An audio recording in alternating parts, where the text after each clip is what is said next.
Men often point out that sexual intimacy fills an emotional void. What happens when the person you built your life around detonates the foundation beneath your feet? If that side of us is neglected enough, we will go to a very cold, almost animalistic porno, sex workers, and that kind of stuff to scratch that itch. Today's guest survived a divorce so brutal, it dragged him through financial panic, single fatherhood, and a confrontation with every childhood wound he'd buried for decades. Most of the men I talk to, they say, I don't necessarily want her to jump in bed with me 24/7. The moment he transformed from a broken man into the voice thousands of men now rely on. It would be nice if I were to walk into the home and she say something like, hey, handsome, how was your day? In this episode, we peel back the truth about anxious attachment. When the woman leaves, he's just like, I feel this vacancy, I feel this void. I always tell men, why not just take 12 months away from the dating thing completely? Avoidant partners, dead bedrooms, and the psychological patterns men never see coming until it's too late. Neurodivergent guys have relationship problems. They're like, I need to go find me a girlfriend, and they end up, in the nightclubs and all this other stuff, and they're just like... Hello, welcome back to the Men's Therapy Podcast. I'm your host, Marc Azoulay, and I'm here with Ralph Brewer. He is the founder of the Men Brotherhood. He also runs the Dad Starting Over YouTube channel, and we're kind of continuing our conversation this month about divorce and about recovery and rebuilding. So Ralph is an expert in this field, and I'm happy to welcome you to the show. Thank you so much for having me. I appreciate it. It's an honor. Yeah, it's something that I find in therapy, it's the number one reason that guys come to my work is coming through a divorce. Usually it's something where they start, of course, losing their spouse, but then they end up sometimes losing their job. They start drinking too much. Maybe they have an anger incident that they start to spin out. Do you see that too? Do you see that kind of spiral happen for a lot of guys? Absolutely. I mean, it's any of these giant holy poop moments, as we call it in life, they all have the same thing in common. They're acutely emotional in nature, and I can't think of anything more emotional than the disintegration of a long-term relationship. Some men are more sensitive to it than others. We have a lot of guys in our community that are neurodivergent, for example, a lot of guys that are ADHD, autism, and so forth, and they tend to take it a little bit harder than most. But for anyone, I don't care who you are, if you're a human being, it's going to be a painful thing for sure. Absolutely. Yeah. And I find it kind of puts the mirror in front of your face. I mean, so much kind of what a lot of guys experience with COVID too. It's you can only be angry at your spouse for so long until at some point you're like, oh, wow, maybe there's something I need to work on too here. Peels back the scab, if you will, to use the gross metaphor of exposing a lot of your a lot of inner child wounds that you have, things that got you to that point to begin with, to get with a person who was probably not a good match for you in the first place, and why you consistently stuck out with a person in a very often dysfunctional relationship, and then it disintegrates and you're left going, what happened? And often you're right. Usually after months, maybe even years, you go, yeah, I had a part to play in that for sure. Right. And that's just the portal to personal work, right? It's the portal to There you go. becoming a better man overall. No shame for anything in that. I always say to guys that are fresh into the whole divorce thing and that they're really hurting is that you're in good company, because quite literally every great man that I know, great is a subjective term, meaning the really successful, admired man that I know, when you ask them their life story, they always have one or two holy poop moments in their life that was their turning point where they say enough is enough, and they take a left turn instead of a right turn in life. And this is such a moment for those guys that I talk to. I'm like, welcome to the club. This could be a big turning point for you. Absolutely. Yeah.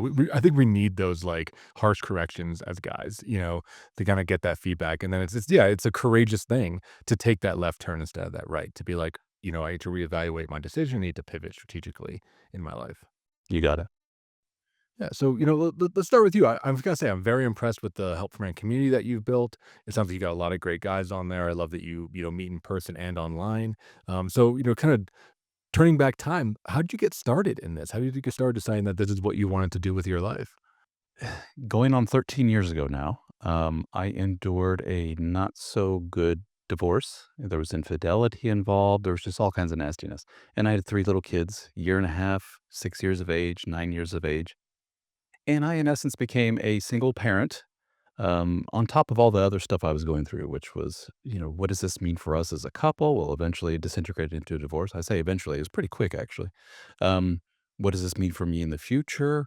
There was money issues, career issues, and on top of all that, it was basically, and now you are the majority caregiver to 3 little kids. this was a major, talk about a holy poop moment. Can't get much worse than that. And part of my therapy, if you will, method of coping and so forth, was to go back and do some things. This is what a lot of guys do. Let me go back to some things that I used to do pre-marriage. So you'll have guys like, I used to be involved in race cars and stuff. I'm going back in the race car world. Gosh darn it. Now that I have time on my hands, I got into, as you can see behind me, guitars. I got back into music, something that I just dropped completely once kids came in the picture and all that stuff. And then I got back into writing. I used to be really into creative writing and stuff like that as a kid. I really enjoyed it a great deal. Just dropped that completely. I'm going to go back and start a blog on being a dad starting over. And it turned out the domain was available, dadstartingover.com. It was next to nothing. It was peanuts. And I just started writing. And like, of course, like most blogs, nobody reads a thing. And then, you get a handful of readers, and I would post like on some forums and stuff like, here's my latest post. And it wasn't until I discussed a topic out of all the topics that I talked about parenting and starting over and finances and fitness and everything else. It wasn't until I talked about, here are my thoughts on sex and marriage. As you know, sex sells. That got some attention. So much so that I wrote a book on the topic, and that book kinda took off, and it did pretty well to the point of having 3 different editions of it. The 3rd edition just came out in 2024. That in turn got a lot of eyeballs on my other material and allowed me to start creating content online, creating a men's group, coaching, podcast, YouTube channel, the whole 9 yards. And here about, almost 2 years ago now, we started the brand of Help for Men to be a more inclusive brand overall because dad starting over as a content creator was a little, um, polarizing. Some men were like, "I'm not a dad. I don't want to start over. I want to help my marriage." I'm like, well, obviously the brand is it's an obstacle to some people. So we started Help for Men. Um, that is our main business. Our main organization is Help for Men. Dad starting over is just a content creation brand, is kind of a satellite around Help for Men. And we're welcoming other content creators if they want to join in on the group as well. But I started getting some national attention. I've been on the national news. I've been on News Nation, Forbes. I've been on New York Magazine and so forth. So the Help for Men is something that definitely resonates with a lot of people. And I'm really blessed and really lucky to be able to help out hundreds of dudes all over the world. Yeah, that's an awesome story. It's an awesome story. I'm curious, like, yeah, at what point did you feel like this was what you wanted to do? Right? Because it sounds like in the beginning it was personal, right? It was probably an outlet for some of your own pain or your own processing. But I imagine at some point you started helping people, right? And probably getting feedback. It's always been, I guess, an aspect of my personality for sure to be a helpful dude. Maybe even to a point of a detriment, the typical nice guy scenario, kind of a codependent personality on my part. I was Mr. People Pleaser, bend over backwards for folks type of guy. And so I kind of have to check myself in that way. But this kind of scratches that itch for sure that I'm able to help people in a very holistic, healthy way for me and for them. Um, but it is definitely something that was born out of necessity, which is what I understand from a lot of people's passions and missions is how these things, the genesis of such things. It's not often like I was born for this, darn it. No, it comes as a result of some major life moment like what I went through. And then that kind of shines a light on, oh, wow, this is kind of my thing.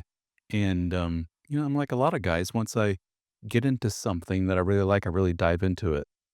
But like a lot of men, like a lot of ADHD guys, have not been formally diagnosed, but I have a feeling I'm there on the spectrum somewhere. Because once I get into something, oh, wow, do I get into it? And then I tend to just be like, and just drop it. This has been persisting now for over a decade of helping guys, and it's just this continuous mission. I think what helps is that it's a very diverse thing, and I'm able to do a lot of different things and talk to men all over the world. So it keeps my interest, and I want to grow this organization. I want to get it to thousands and thousands of men in our private organization, the Brotherhood. And so that's really lit a fire under my butt and just kept me going in life. And that's what I determined for me and my personality. I need that, or else I'm get into a lull very easily. Yeah, I'm similar. Like, I need that novelty. I need to feel like I'm creative, where there's like an expansion element, right? To keep the wheels turning. I'm curious. Like, you've helped a ton of dudes, right? Thousands, I'm sure, at this point. What are some of the themes that you see? Well, I guess I have a bunch of questions. The first one is, what do you think leads to divorce? How about we start there? What are some of the themes that result in divorce for guys that if left unchecked or untalked about will atrophy a marriage? I'll frame this in terms of the men that we talk to. After doing this for so many years, you start to notice patterns. And I started noticing it's either by virtue of my own personality, the material that I put out, or whatever it is. I notice in return, I get to me, the audience that I get to me that joins our group and reaches out to me and so forth. I don't know, 95% of them fall under the category of what I call anxious men. So they're anxious in terms of their temperament, personality. To use the psych terms, they probably rank high in neuroticism, but they also have a very anxious form of attachment. They're the ones that are always pursuing and chasing and why don't you like me? And if they encounter a person, woman, in a romantic relationship who does one of these, put their hand up and say no thank you, they just pursue them even more instead of turning around and saying, okay, I guess you're not for me. So childhood wounds, as you know, better than anybody. All these men come from certain backgrounds that lend themselves to be chasing these avoidant individuals. So we see that again and again and again.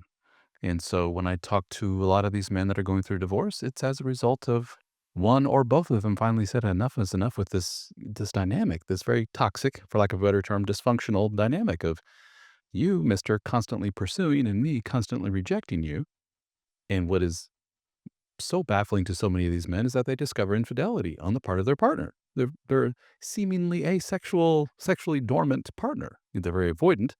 Then they realize, yeah, she had needs all along. She wasn't one to be in a very vulnerable, typical close relationship, but she still had the sexual needs and so forth, and she got it met elsewhere. So I talked to those men, a lot of those men, unfortunately.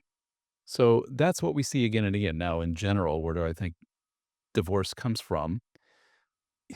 A lot of the men that I talk to, they're kind of hopeless romantics when it comes to this marriage and relationship thing. They're not very pragmatic about it at all. When they enter into a relationship with somebody, you know, I'll talk to these men and they will go, we have typical hour session. 45 minutes of that session is him just complaining and complaining about what a horrible human being she is. And I say, well, you've laid the case for why she's not a great spouse, and yet here you are wanting to be with said spouse. Why is that? Why did you get with this woman so many years ago to begin with? What is that? And basically, it's she liked me at the time. She didn't run away. She was nice to me.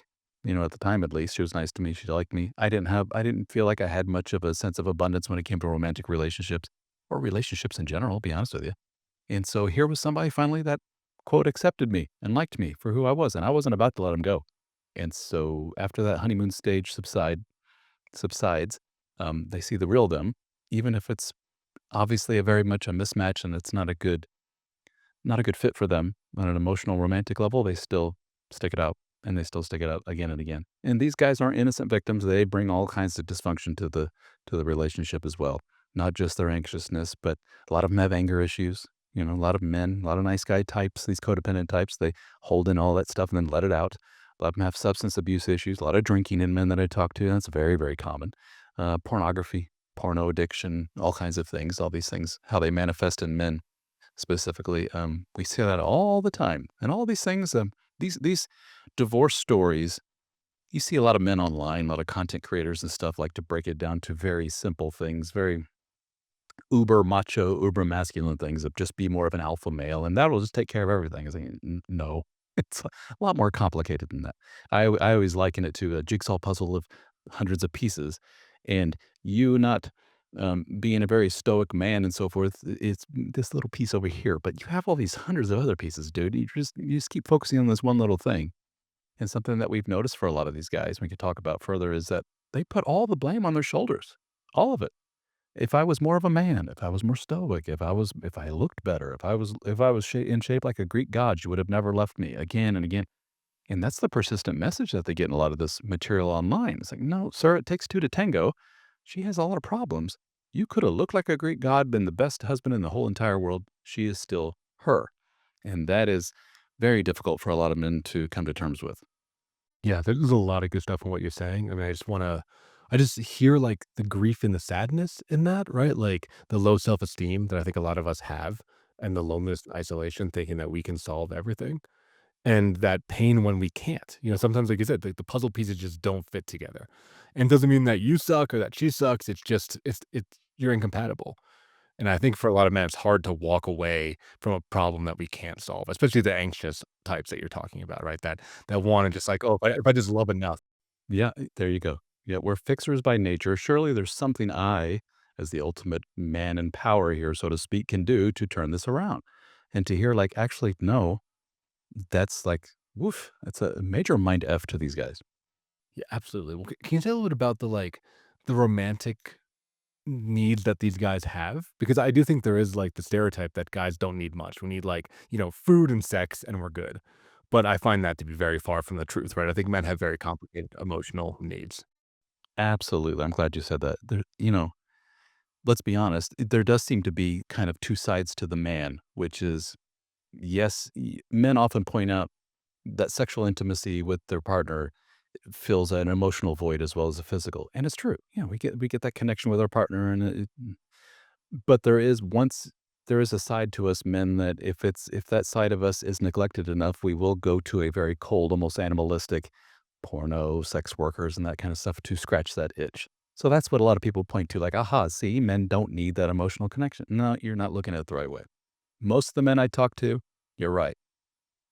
They say, Ralph, I don't necessarily want her to jump in bed with me like 24/7 every day. But you know what would be nice? If I were to walk in after work into the home and she say something like, "Hey, handsome, how was your day?" When we're sitting down at the couch, instead of her going to the opposite end and scrolling her phone, maybe she scooches a little close to me and just cuddles up to me, like we used to do back in the honeymoon stage of the relationship. You hear these kind of things over and over again. It's very soft and it's sad and it's kind of romantic. They just want that human touch, that connection, that something that shows that they're appreciated. That's huge to men. That all these sacrifices and work that the man does in life is it, all they have to hear is just a little, "Hey, I see what you're doing there, dude. Thank you. Everything you do as a father and as a husband is appreciated." That's everything. And it's for these men, they rarely hear that from their very avoidant wife who doesn't want to open up and be vulnerable like that. Yeah, and appreciation's big. I mean, what I talk to a lot of my guys is a lot of the work of men is like preventative, so we don't get kudos for that because we're preventing the disaster. So it's not like, oh, yeah, thank you for us not being bankrupt, or thank you for the car not breaking down, right? Or thank you for our kid getting to school on time, right? We're doing so much stuff that's like building the defenses that they often or get taken for granted because the threat never hits the family. There is a stereotype you'll see in a lot of the arguments, like in my content, for example. My content ends up being like this battle between men and women when it comes to certain things. Unfortunately, it's very, very common on the internet, as you know. And you will have men say, women don't appreciate all the things we do, and the men will list the things that they do. And then the women will come back to say, dude, that's not an everyday thing you're doing. What I do is every day. It's these little domestic things that you don't do. So they're at this battle of, what is, I guess, the most important. And you're right. A lot of the stuff that the men do is very prophylactic in nature. It's a lot of preventative stuff. And it's not necessarily appreciated. And you got to wonder what the origin of a lot of that is. I think it's just a lot of pushback from a lot of women that feel like they've been suppressed, through generations and so forth. So they're kind of fighting back. I get that from a lot of women. These men, had get what's coming to them type of thing. So unfortunately, when we have a lot of men in my content who express any kind of pain or they share their little story, unfortunately, there's a lot of people, unfortunately, a lot of women that are there to kind of poke back at them and saying, ha ha. It's kind of sad. Yeah, I was gonna ask about that earlier, actually, if you've, like, had, internet outcry or people trying to cancel you, I know when I first launched my company, Men's Therapy Online, like, 2 years ago, a lot of therapists got mad at me because saying, "Oh, how dare you, male privilege, something focused only on men, what about the women?" Like, all that kinda stuff, and it's like, "Whoa."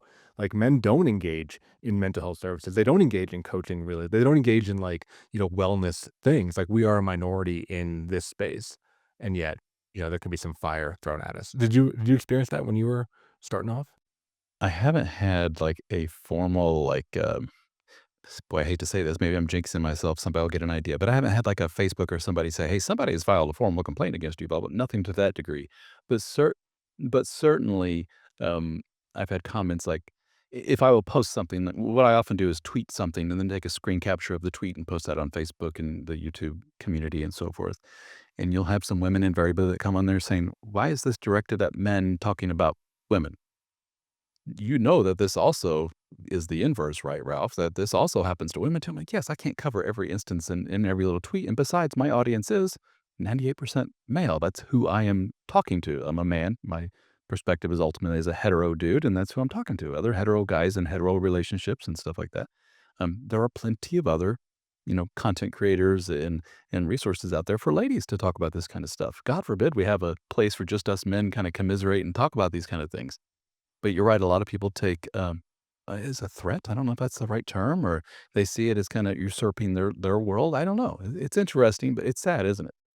Yeah, it is. I mean, yeah, they see, like, as exclusionary of women or something, right? Whereas, like, when my wife goes to women's retreats, I'm like, "Thank God, like, do it, go talk to other girls about that stuff," right? Like, you need that, you know? Yes, somewhere along the line, the thought pattern became that if you talk about this, that it's a zero sum game. I guess is what I'm trying to say. Is that if you put all your eggs into man, the you just all your empathy for women goes out the window. It's like, no, that's not how that works. Yeah. Yeah, in fact, I get more sometimes, right? Because it's like I'm seeing a more raw version of a relationship, and I can see both sides, you know? Yeah, and it's interesting is that as my face and likeness gets out there more and more, I've had some videos get into the millions, and every time one of those gets kind of semi-viral, I will get a lot of input from ladies, mostly positive. Like, I want your male perspective on this. Here's my situation. A lot of Facebook messages. I'm telling you, dude, the stories are all the same. It's as if these men are telling me it's a human condition. It's not a gendered thing. Most of these issues that we have in relationships, and they will tell me the stories. I'm like, I just smile and say, This is exactly like the message I just got 5 minutes ago from a man." We all have these similar stories, and I wish we would stop with the contentious, We're different because of this, we're different." To show our similarities, I think would break down a lot of those walls. I agree. Yeah, and being more honest overall, moving towards reconciliation. Well, I mean, that was a rabbit hole. So I want to bring us back to like, the divorce thing, right? So on divorce recovery, right? We'll say like, ground zero, day one, papers are signed, custody's figured out. Like, what would you recommend a guy do to start grieving or start recovering? If you're enjoying the podcast so far, please hit the subscribe button and leave us a review. Your feedback helps us to reach more men and inspire them to become the best versions of themselves. Thank you for your support. And now back to the show. Well, with the men that I speak to, as I talked about those anxious guys, they don't like to be alone. So they will use the women in the world and the online dating and all other stuff, use it as what I call like human band-aids. Make me feel better again, women. And they do it pretty quick, usually before the divorces. I mean, when the woman leaves, he's just like, I feel this vacancy, I feel this void. Often it coincides with an extended dead bedroom period in the relationship. So he's horny. And he's lonely. And so he puts himself out there. And I always tell men, I know you want to. I know you have this vision in your mind of this real life porno that's going to take place. And maybe you have this romance in mind that this woman's going to fill this void and you're going to find Mrs. Right. Or I always tell men, why not just take 12 months away from the dating thing completely? Just take that off the table because you're whether the men know it or not, you're broken right now. You're very emotionally uneven, I guess you could say, and you're not firing on all cylinders, and so you're gonna make some mistakes that you wouldn't maybe a year from now when things kinda calm down. Plus, you have the financial thing to worry about, the kid thing to worry about, all the logistics of your new single life. Why complicate that further by introducing another person into your life? That's not fair to them. It's not fair to you, the kids, your loved ones, whatever. Just cool it with the relationship. And I tell you, so far my experience has been somewhere close to 100% of the men do not listen to me. They because it's so readily available. You just pick up the dumb phone, in Tinder or whatever, and just scroll, scroll, scroll, and click, and you meet the woman next Wednesday for sex, if you're so lucky. Um, so that's tough to resist. That's for sure. That's a big temptation there. But while 100% of them, around 100% of the men do that, around 100% of the men then later come back and say, yeah, you were right. That led to all kinds of chaos. I met this gal who ended up being exactly like my ex-wife. Yeah, interesting. He didn't really work on your issues. You have a type, my friend, and you tend to attract them and they are attracted to you and you're going to find them again and again and again. That's how that works. God forbid you just take a time off. And the line I always use for men is the ladies aren't going anywhere. It's not like if I take this year, they're all going to be taken. It's like, no, trust me, there's a big supply of awesome single women out there. Just cool it a bit on that. So that's my number one thing to men. Just cool it with the romantic relationships. Yeah, like, don't try to fill that hole, you know? And then, on No the pun therapy intended. side, like, we have people lean into that hole and figure out what that is, you know? Yes, Yes. literally, right? Yeah, be like, is it childhood pain? Is it loneliness? Is it something that was never healed? Because, like you said, I think that pain, if you're on that wavelength, right, you're gonna attract people on that same pain wavelength, you know? And by the way, I'm speaking from experience. I jumped into the dating pool way too soon. So that's how I know this. And it took, shoot, I don't know, 7, 8 women in a row that were like, oh, wow, what kind of wide-eyed moments of, "Oh, this is kinda crazy." And I had 3 kids, and I was trying to do this career change and everything else, and here I was introducing this, quote, "crazy" into my world, and then you just kinda take a step back and go, "Yeah, maybe I just need to cool it with this." I wish somebody had taken me aside, put their arm around me and said, "Ralph, just ease up on the ladies for now, you know? Dude, what's the hurry?" That's a big thing. What's the hurry? And the hurry was I wasn't feeling good.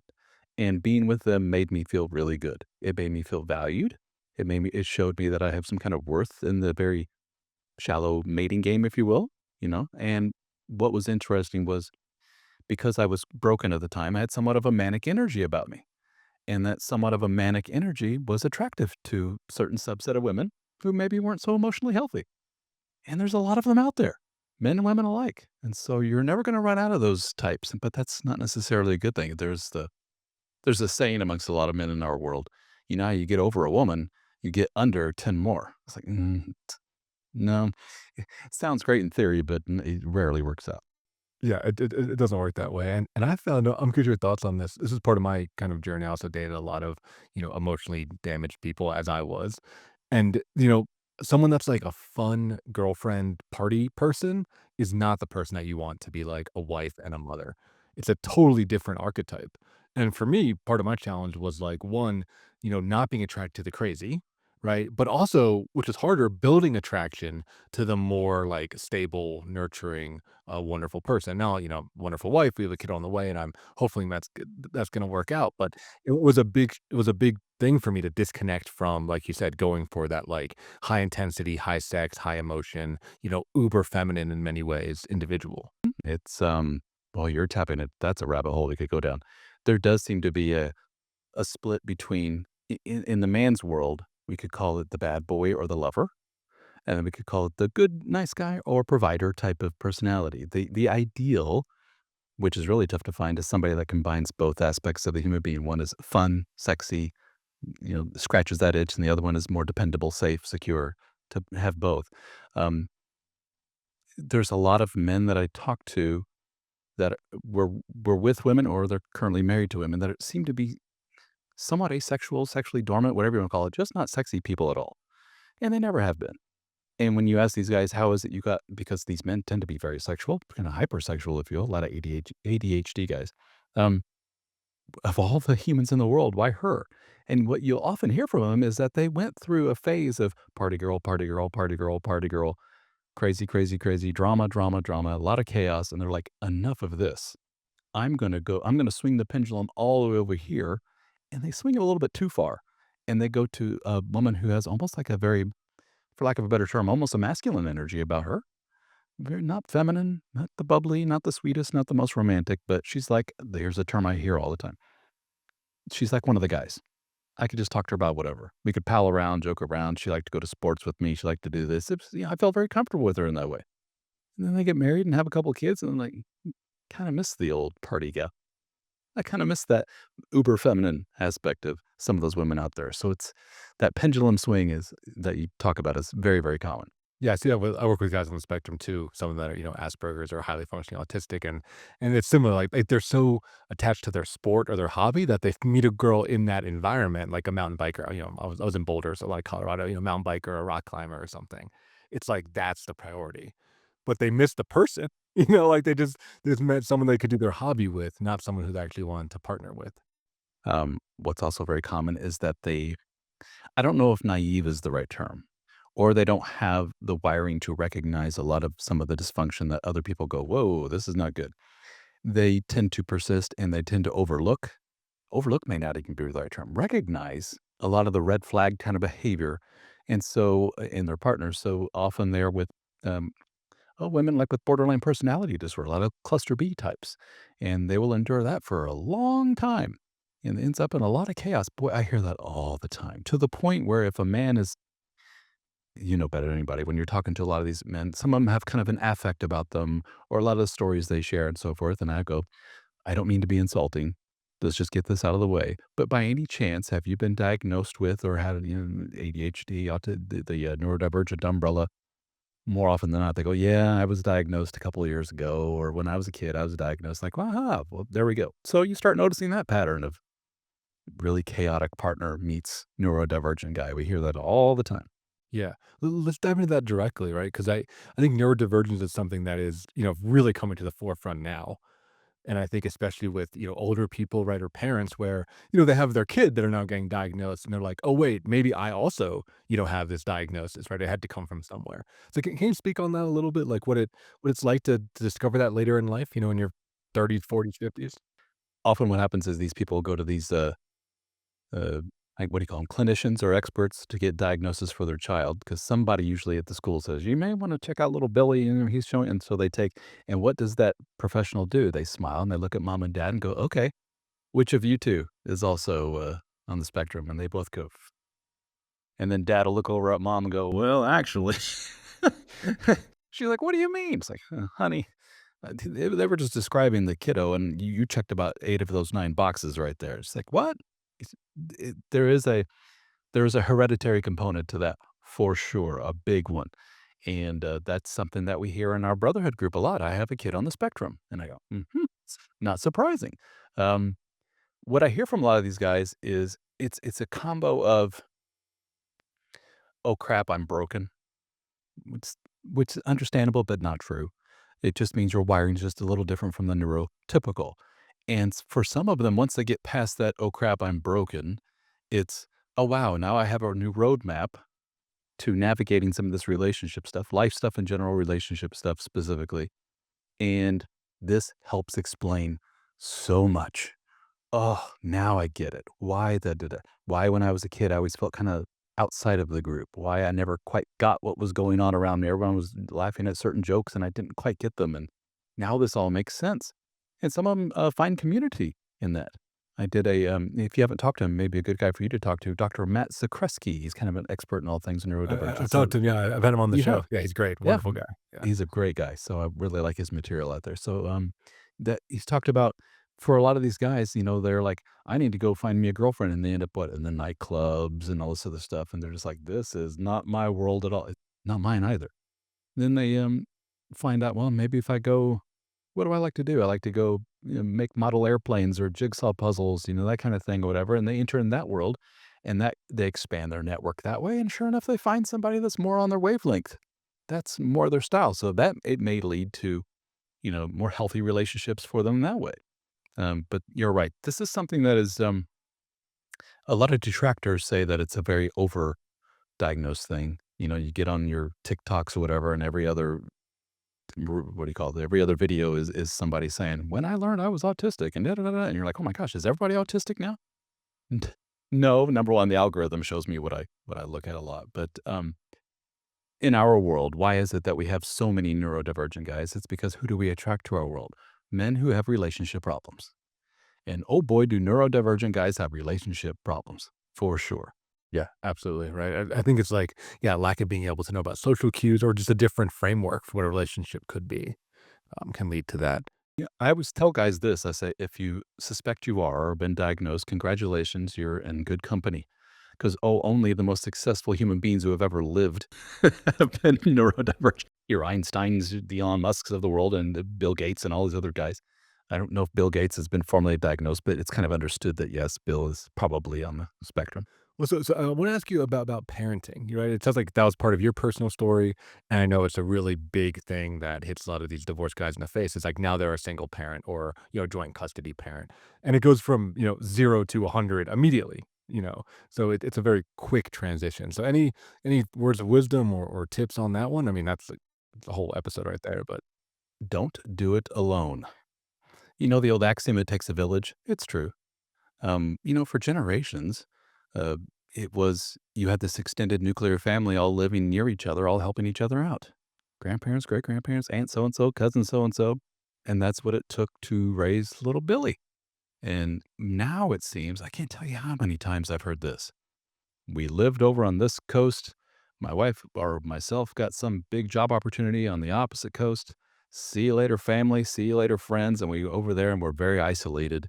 And then that was one of the puzzle piece of why did the divorce happen? The stress of the move and the lack of friends. And then we get uh, uh, divorced, and here we are. I'm all alone. The guys will say, and I'm part-time single father, if not majority time single father to some kiddos, and I don't have much of a network. That sucks. And I don't care if you're a man or woman, that's tough. So don't be afraid to raise your hand and say, little help here. And there are plenty, plenty may be a strong word for a single dude. There are resources out there.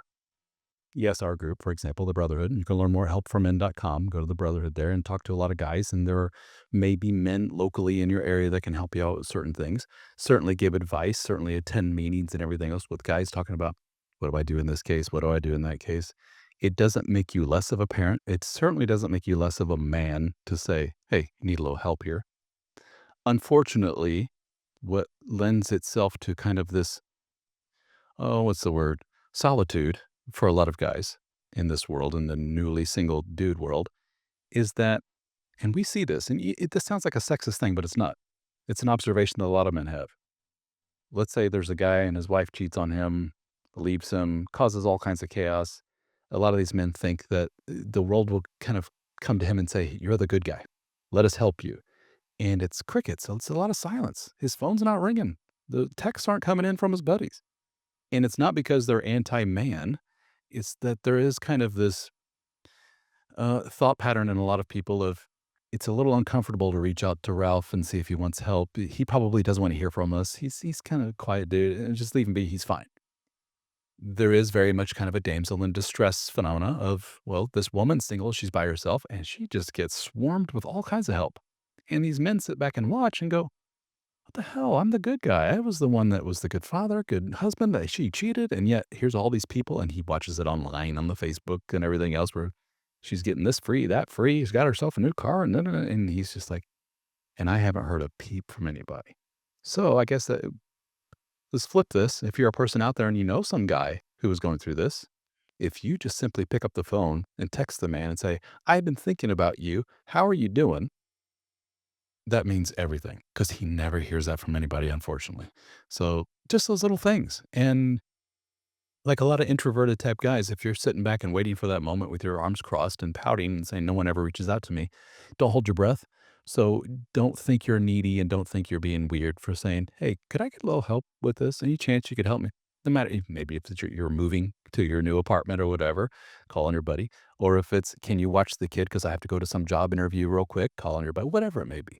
But don't be afraid to do that. And that's really tough for a lot of guys to raise their hand and say, I need some help because it's emasculating, they think. Yeah, it's really tough. I mean, yeah, it comes to like the internalized homophobia stuff, right? Being like, oh, is that like kind of gay or is that kind of feminine or is it weak? Yeah, it's really hard. I think younger generations are getting better, but I do see that being a major barrier. I mean, even just to ask for an emotional need from another man, being like, hey, I just need to talk to somebody right That's now. tough. I think it's Mhm. really intimidating for a lot of guys, Now, you know? but in the defense of a lot of men that are kind of resistant to that, for example, with my world, when what happened to me, some 13 years ago, I remember going to like some of my closest friends and be like, a little shaky, a little weepy, a difficult time holding it together, drinking a beer with them, going, dude, she's left me, she's cheated, blah, blah, blah. And the reaction is the wide eyed sipping beer going, oh shit, I don't know how to deal with this. Sorry, man. Are you okay? No, I'm not. Um, how'd you find out? That deep emotional kind of, it's okay, buddy, arm around you. Let's talk about this. If you need to cry, cry, da da da. I'm here for you. That's relatively rare. What helps is if you are in with a group of men, such as the Brotherhood and other support communities out there that are specifically for that. They've been there, done that. They know the language. They know what to say, not to say, and that kind of thing. That's where you get the big help. Yeah, I think that's critical, right? I mean, we do divorce dad support groups, and I know your brotherhood does that too. Of like, yeah, I think as men we do compartmentalize by nature. That's the way our brain works. So if it's like, hey, you go here and you talk about your divorce, that works for us, right? We're not as like fluid and flexible as the feminine, where they can talk about anything at any time. I think we like having things in boxes, you know. So I tell my guys, it's like, yeah, find your emotional gym, right? Find your emotional box where you can go and you I can love it. express yourself in that way. Emotional gym. I like that. I'm gonna steal that. Thank you. Take it. That's Yeah, very right? good. Yeah, it's like the same as you go here to work That's very out, good. you go here to cry. You know, it's just like There you go. very, I very love it. direct. Um, so yeah, so I'm curious, like on the nurturing thing, because a lot of the guys I talk to, they get really scared. They're like, "I don't know how to be a parent," especially I think my guys tend to be maybe opposite to yours in some ways. They tend to be more avoidant, workaholics, very distant, and that's what leads to their divorce, is that they're just not present.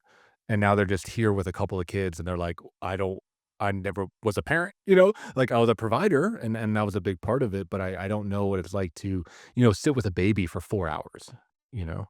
That's the majority of cases, as a guy who works with men. When you look at the population as a whole, who tends to be avoidant? Men.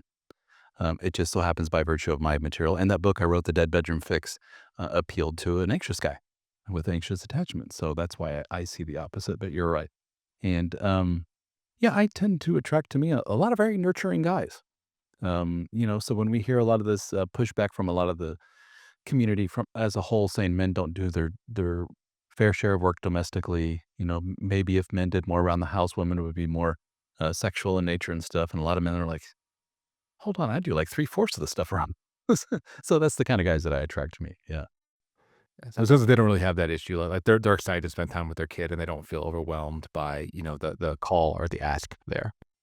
Yeah. The stay-at-home dad thing is growing in popularity, as you know. And we're hearing that more and more.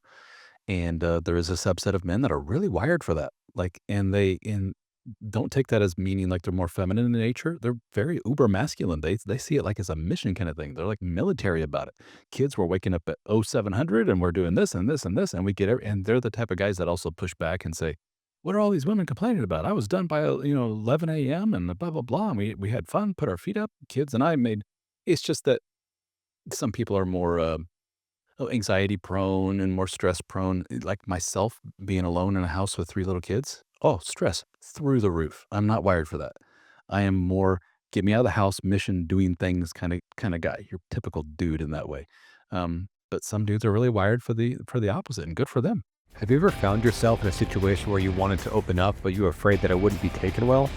You ask yourself, what's the point? Nothing's going to change anyway. So you do what you always do. You push it down, numb out the pain with a drink, a night out, or pornography. I've been there myself, and I know that men lack the outlets for emotional expression, which is why I founded Men's Therapy Online, a healing hub for men's mental health. If you've been knocked on your ass or just crave meaningful connection, join Men's Therapy Online, a community of men who just get it. We offer individual therapy, men's groups, and powerful retreats, all led by licensed therapists. At Men's Therapy Online, we will help you to get back on your feet and take your life to the next level. Start your journey today at menstherapy.online. Okay, well, let me answer this question directly because it's a big one that comes up, and I always love to hear people's input is like, how do you tell the kids, right? Because I that's the big one. Because I see that with a lot of my guys that are pre-divorce, but their relationship has atrophied to a point where, it's probably not gonna recover, and they're keeping it together for the children, and a lot of it's just they're afraid, right? I mean, they're afraid or they don't have the skills to tell the child that a divorce is happening. So what recommendation would you give for a guy in that situation? Well, let's just put it out there. Probably one of the most hellish experiences you will have as a man, as a father. Kids, sit down. Uh, Hopefully, mom and I both have something we want to talk to you about. Um, it sounds boilerplate, typical, but it's the right thing to do. This has nothing to do with you guys. Like, you weren't the cause of this disintegration of this marriage, and that's a big word. You're not the reason mom and dad are breaking up. Um, we have been working on this. We've tried, yada yada, but we've come to the decision that's probably best for all of us if mom and dad goes live in separate houses. Okay, but this is crucial for kids. They want to know that there's stability, predictability. They want to know that next Wednesday is going to be the same as it was last Wednesday, that they're going to go to baseball practice and it's not going to be blah, blah, blah. They'll be able to see their friends and go to have this sleepovers, and they're going to have their clothes where they have their clothes, their toys where they have their toys. They want to know. They're very narcissistic in that way. A lot of young kids are, and they're perfectly understandable, and which lends itself to going back to my previous suggestion of leave the romance aside for a while, because you need to concentrate on building that strong foundation for those kids and that stability. If you got women coming out of the door, please don't do that, by the way. And if you're running out on dates and you're leaving them with Aunt so-and-so so you can go out and meet up with a bunch of strange women and stuff, that doesn't lend itself to that stability and comfort for those kids. They need to know that mom or dad is there. I know this isn't the majority of cases, but in the cases that I talk to for the men, they are oftentimes with women, their ex-wives, the ex-wives are going through a lot in terms of what you call like a boilerplate midlife crisis kind of thing. So mom's acting a little erratic. So those kids especially need a parent that is strong, stable, predictable, is going to be there for them. They're really hungering for that. And so if they go to mom's and it's chaos and mom's leaving them alone and mom's leaving them with Aunt so and so and she's acting nutty and suddenly got new tattoos and all this other stuff. And they're just like, I'm scared. This is all new. I don't know what's going on. They need to know that it's okay. Come on back to dad. Here's your room the way you like it. Here's this and this. Every Wednesday, it's Taco Tuesday. My kids required Taco Tuesday.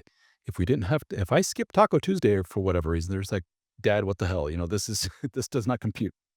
Uh, those little dumb little things like that. But two of my kids are adults now out of the house. But, so I guess it will be that moment of sitting them down will be tough no matter what, no matter how much you prepare, how much you put on paper, and literally put it on paper if you have to. Like, plan this thing out. Kids, this is what's going on. I'm not going to BS you. This is what's up and this is what's coming. But you can rest assured that we have thought about this, and this, and this. Your mother and I, in a way, still love each other, still have respect for each other. And this was key for my kids. If at any point you're like, I want to go stay with mom, I know this is dad's day or whatever, but can I go be with mom? You're not going to hurt dad's feelings. Okay. I understand that completely 100%. If and vice versa, whatever, just know that we will be here for you. You're not an inconvenience us in any way, shape, or form. We love you to death, blah, blah, blah, all this other good stuff. Um, so if I had to encapsulate all that, it's to show that you've just rocked their world. You just threw a grenade into the room. So to try and minimize the damage, I guess, is what we're saying. And yes, they will be affected by it. All three of my kids went to counseling. That was something that I pushed because I felt like my anxious temperament was such like they need more help. They need more help. And I was right. And the therapist and so forth said, good, because some stuff came out from your daughter about this and this. Didn't know that. Never thought about that. And my daughter, especially at the time, she was 9 years of age, pre-pubertal kind of thing. She had a really difficult time as she was transitioning into puberty, a lot of anxiety, depression, and all kinds of things. So I needed help with that a great deal. And that was a really, really tough period of my life, and something that again goes back to the guys, don't be afraid to go, little help here.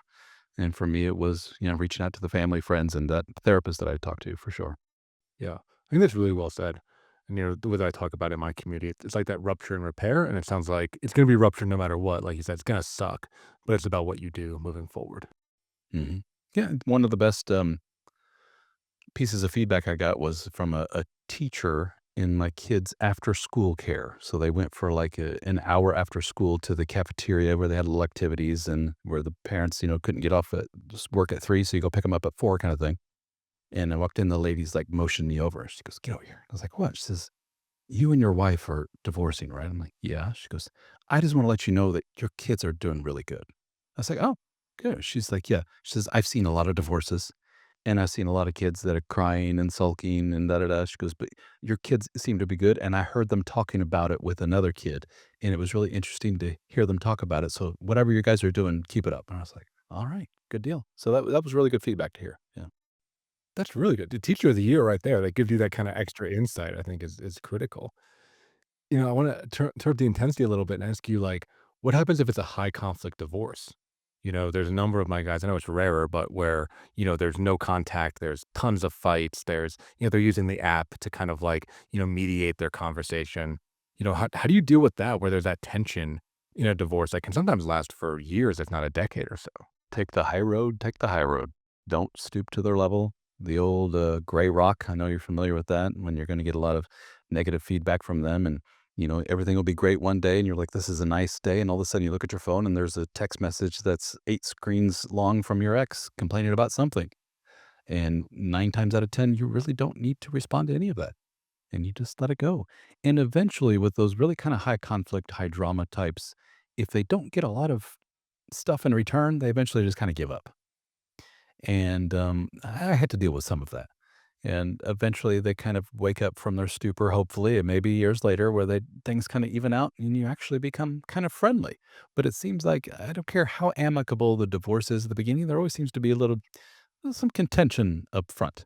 I always use the name Billy for whatever reason for the little kid. You were supposed to take Billy to practice on Wednesday. And it's like, shit, I forgot. Sorry, my bad. Da da da. I thought it was Thursday. And you'll have those moments, but then those smooth out after you get into a routine and things get better. And I can honestly say that my ex and I have a very amicable, friendly co-parenting relationship. I haven't had a negative anything from her in years on my phone. I couldn't say that several years ago. Oh no, it was a regular thing. But things have smooth. We're getting older. She's a 50-year-old woman now, and I'm 50 years old as well. And so, yeah, time, I guess, heals all. I know there's going to be some people that come back and say, "Oh no, Ralph, I've been at this for 20 years." I think that's somewhat in the minority, but for most folks, believe it or not, you will end up in a better place. You'll be able to be in the same room with them. You may even be friends with their significant other. That's an unusual thing, but I hear that often. Like, yeah, he's a good dude, and we hang out every now and then. And it's funny, time heals all. Yeah, I think that's true. And I like what you said about like the person often needs to find another target. You know, like if that's just their nature, it's if it's not you, it will be somebody else. And sometimes Y- there's like some covering fire you Yeah, can get from that. You know? covering fire. I like it. And Yeah. there is a point in all of this, and it sounds a little narcissistic's not the word, a little ego driven thing where there's a point where you are very, very angry at them. You just you wish them the worst, and then you kind of we're really sad, you're really angry, and then there's a point of almost for these situations that I'm talking about where these women go through a lot of like midlife crisis type of thing, like infidelities and so forth, where you finally realize what you're looking at is kind of a broken little girl. You're looking at a person that's going through a lot. And unfortunately, they're going through a lot. Their flavor of that has hurt a lot of people. Hurt you, hurt your young ones, and maybe some immediate family and so forth. It destroyed some lives, not permanently, temporarily at least, but that's on them to worry about. And eventually, you're just like you almost kind of feel sorry for them, and you realize they're just a troubled human being going through some shit, and that's not your responsibility. It's your responsibility to protect the kids, protect yourself, put up the boundaries and say, I'm not talking to you about that. I'm not talking, but eventually you just let them do their thing. And I think that's the healthiest way of looking at it is that they're a fellow human being going through some stuff and you don't have to be along for the ride. Mm. Yeah. Yeah. I think that's a big one of like, I think I imagine, especially for the guys you work with, the more anxious is like, you don't have to be everyone's caregiver, you know, and with the divorce, it's like you kind of signed off on that role. You know, you don't have to take care of her in the same way. You certainly have to coexist and have amicability and, you know, respect and decorum, but you don't have to fix her all the time. Yeah, there was a story that I quote often in my material. Pardon me. I had a guy who very much Mr. Nice Guy and married to a woman and they recently divorced and she very much took advantage of his nice guy ways. And she called him one day post-divorce after she had another guy moved in with her, the whole 9 yards, and said, "A big tree fell in the backyard. Could you come take this away?" And he dutifully got his truck and his trailer and his chainsaw and went over there and cut it up and told me all about it. And I'm like, "Why did you do that?" And he's like, "Well, I'm kind of an asshole would I be? I mean, I got a trailer, I got a truck and a chainsaw. Why wouldn't I go over there?" I go, "Because it's not your responsibility anymore. She's a big girl. Don't soften the blow of her decisions of blowing up the family and doing everything she did. She has to realize that this is what big girls and boys do. Tree falls down, you got to pay the few $100 to have somebody come and haul it away. You don't call the ex-husband to do that. She needs to understand those kind of boundaries between the two of you. And guys like that have a really, really difficult time with that. Yeah. Cause they're like, well, yeah, I'm available and I'm here. So like, I don't want to say no. Right. Well, in the way that she kind of morphed it or whatever to in order to bring him into the fold more was she used the kids as kind of a pawn, if I remember right. This was years ago. He told me the story like, the kids can't play in the backyard. They can't do the thing because there's this giant tree. Oh, dad to the rescue. So, and that was one of many such instances with him, if I remember right. The garbage disposal's acting up. There we go. Come fix the garbage disposal, all those kind of things. Yeah. Yeah. I see that as a really common pattern too, you know, and yeah, setting those boundaries is tough for the nice guys. So, you know, kind of another question as we're wrapping it up here, like moving towards the end of the cycle. So say they do date again, right? I know you say don't date in the beginning and I agree wholeheartedly, but say they do, you know, 2, 3 years down the line and they want to introduce, you know, a new woman, if we're talking heterosexual relationships, you know, to the family. How do you do that? Because that seems like that's also a major, minefield.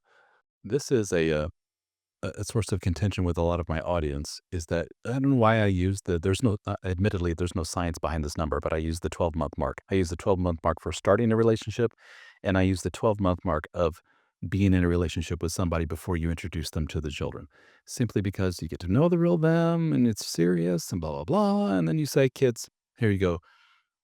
I've been seeing this person. They are important to me. I love them. But that doesn't necessarily mean that you need to love them right away. It's not like I'm saying, here's new mom. You have a mom. She's not mom. She's dad's girlfriend. She's Sally, dad's girlfriend. Um, here's a one source of bonding with the kids that you can say. And by the way, if there's anything like you're concerned about with Sally and me, let me know. Don't hide it from me. You're not going to hurt my feelings. If Sally does something that you think is like, whoa, dad, this is bad, tell me. It's cool. We're a team together. We're the family here. We're bringing Sally into this, team family. And if something bothers you, let me know and we'll work it out.